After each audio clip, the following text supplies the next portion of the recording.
Yes, hello, mwizeye ko meze fresh Intasi Soft Ministry TV nkuko muzi nibisanzwe ni bakire Manuel Speedo kuri mic piskiliniza nyiko murabona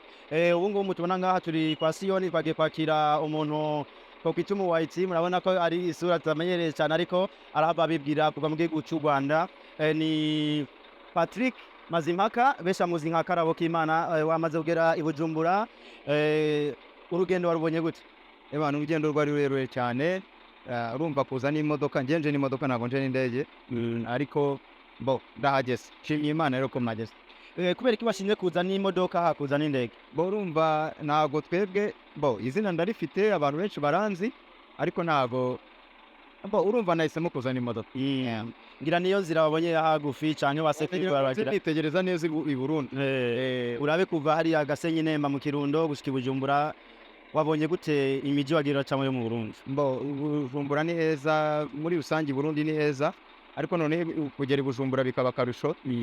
mboneraho no gusuhuza abarundi bose bankurikiye barimo barandeba nahageze i Bujumbura naje gushyushya social media hano yo mu Burundi nico nagira nshike ko hanini ikikuzanye ngaha i Bujumbura ni igiki muri rusange mu kinzanye nje gukorana n'iyi chaîne yanyu ya YouTube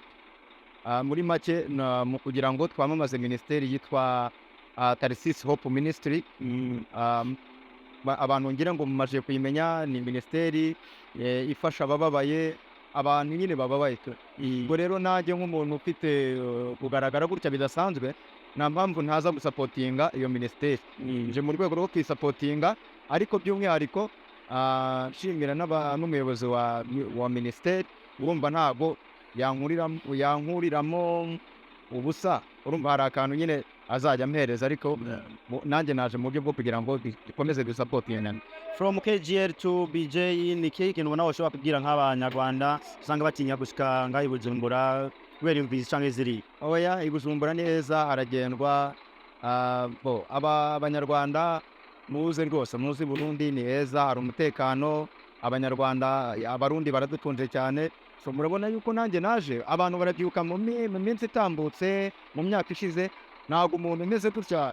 yisangaga mu bihugu muri iki gihugu abantu barabizi cyangwa wenda no mu bindi bihugu ariko uyu munsi wa none bitewe n'ubuyobozi bwiza igihugu cy'u Burundi gifite niyo mpamvu natwe twaje abantu basa nka ba Patrick rero ntekereza yuko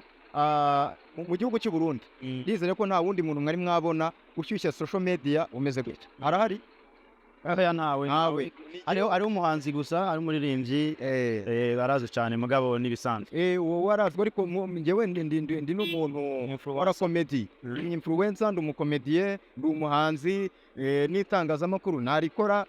urumva ibintu byose ndiyaminiya urumva rero kubanje mu mugisha ku gihugu cy'u Burundi nanjye hari umusanzu nje gushyira kuri media y'igihugu cy'u Burundi ni inshuro bagukeneye abandi bantu nizera ko uzoshobora kuza mu Burundi agakirima wakabonye gute agakirima kameze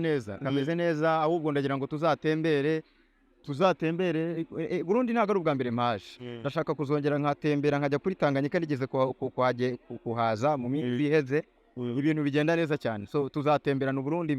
ahantu henshi ikindi muri iriya studio ngomba nanjye kwita muramo ibiganiro abantu bakishima ibintu bikagenda neza welcome murakoze kumikaza